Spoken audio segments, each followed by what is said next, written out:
Bismillahirrahmanirrahim. Assalamualaikum warahmatullahi wabarakatuh.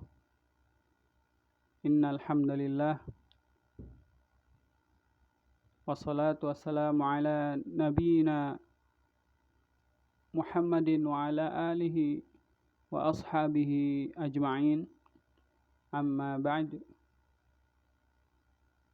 Pada kesempatan kali ini insyaallah kita akan membahas berkaitan dengan fase penulisan Al-Quran dari zaman Nabi hingga sekarang, di mana pembagian fase ini saya mengambil dari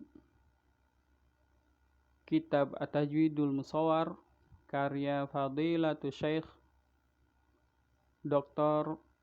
Aiman Rusdi Suwaid hafizahullah ta'ala. Fase yang pertama langsung saja, yaitu ketika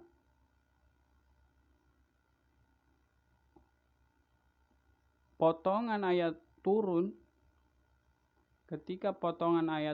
kepada Nabi Shallallahu Alaihi Wasallam. Di saat itu juga Nabi memerintahkan para sahabat untuk menulis ayat tersebut, potongan ayat tersebut, di media-media yang mungkin tidak seperti sekarang, gitu. Contohnya seperti di kulit binatang, kemudian pada pelepah kurma, papan, batu, bahkan tulang gitu, dan sebagainya.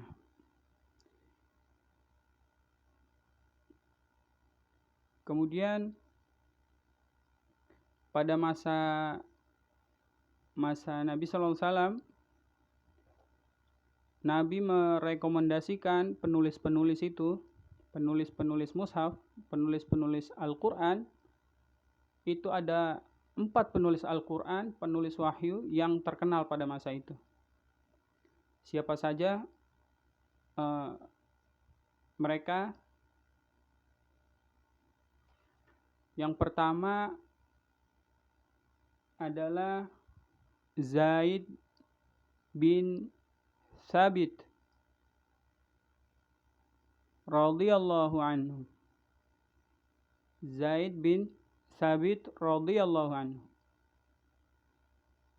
Yang kedua adalah Muawiyah bin Abi Sufyan radhiyallahu anhu. Yang ketiga adalah Ubay bin Ka'ab. Yang keempat adalah Zubair bin Awam radhiyallahu anhum ajma'in.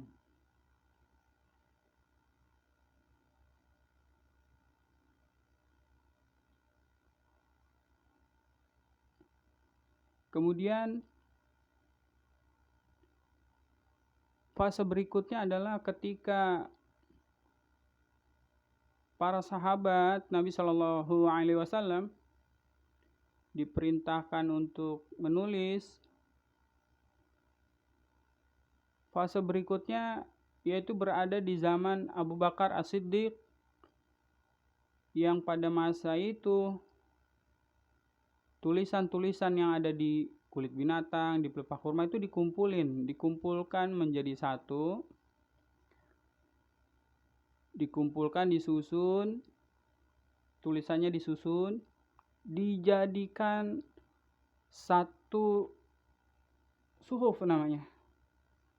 Dijadikan satu suhuf. Apa sih suhuf itu? Suhuf adalah lembaran-lembaran yang dijadikan satu. Suhuf adalah lembaran-lembaran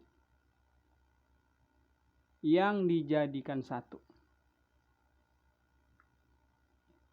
Kemudian fase berikutnya,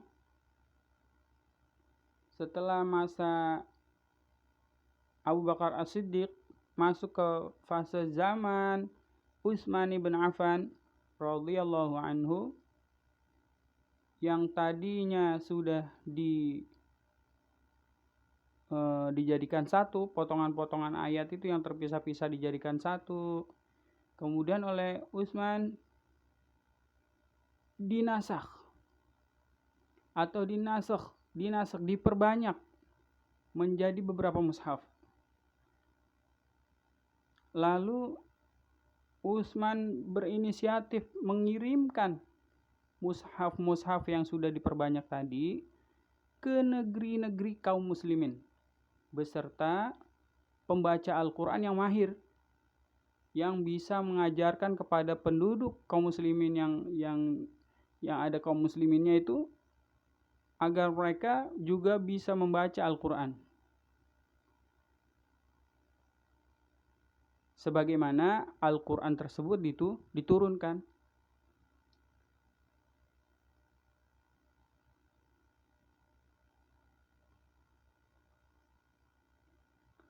Kemudian fase yang berikutnya adalah setelah Utsman mengirimkan mushaf-mushaf tadi ke negeri kaum muslimin yang berasal dari Madinah dikirim ke Irak misalnya, kirim ke Syam, dikirim ke wilayah-wilayah yang terdekat dari Madinah atau negeri-negeri kaum muslimin, dan mereka menulis kaum muslimin tersebut setelah mereka mahir, mereka memahamin, kemudian mereka menulis kembali Al-Quran tersebut menjadi naskah-naskah yang tidak terhitung, dengan jumlah yang tidak terhitung gitu, dari mushaf yang dibagikan oleh Utsman tadi, ya, yang dibagikan oleh Utsman tadi diperbanyak. Nah, kemudian di fase yang berikutnya adalah setelah perkembangan mushaf itu ada di penduduk negeri muslimin, di negeri-negeri kaum muslimin itu sudah menyebar dan sudah diperbanyak juga oleh kaum muslimin, kemudian muncul ide-ide, gagasan-gagasan oleh para ulama yang mereka menulis kitab-kitab berkaitan dengan kekhususan penulisan Al-Quran. Nah, penetapan tentang kekhususan penulisan Al-Quran itu disebut dengan ilmu rasm mushaf. Ilmu rasm mushaf. Gitu. Contohnya seperti ayat di surah Al-Fatihah itu berbunyi Maliki Yaumiddin. Maliki Yaumiddin. Kalau ditulis, kalau pada mushaf itu tulisannya tidak disertakan dengan alif. Jadi mim, kemudian langsung ke huruf lam, kemudian langsung ke huruf kaf. Tidak disertakan alif. Begitu. Tapi kita membacanya dengan panjang, dengan menyertakan alif, Maliki Yaumiddin. Maka itulah yang dimaksud dengan kekhususan penulisan Al-Quran atau disebut dengan ilmu rasm mushaf. Demikian yang bisa disampaikan pada kesempatan kali ini. Mudah-mudahan bermanfaat. Kita tutup dengan doa penutup majelis. Subhanaka Allahumma wa bihamdika asyhadu an la ilaha illa anta astaghfiruka wa atubu ilaik. Assalamualaikum warahmatullahi wabarakatuh.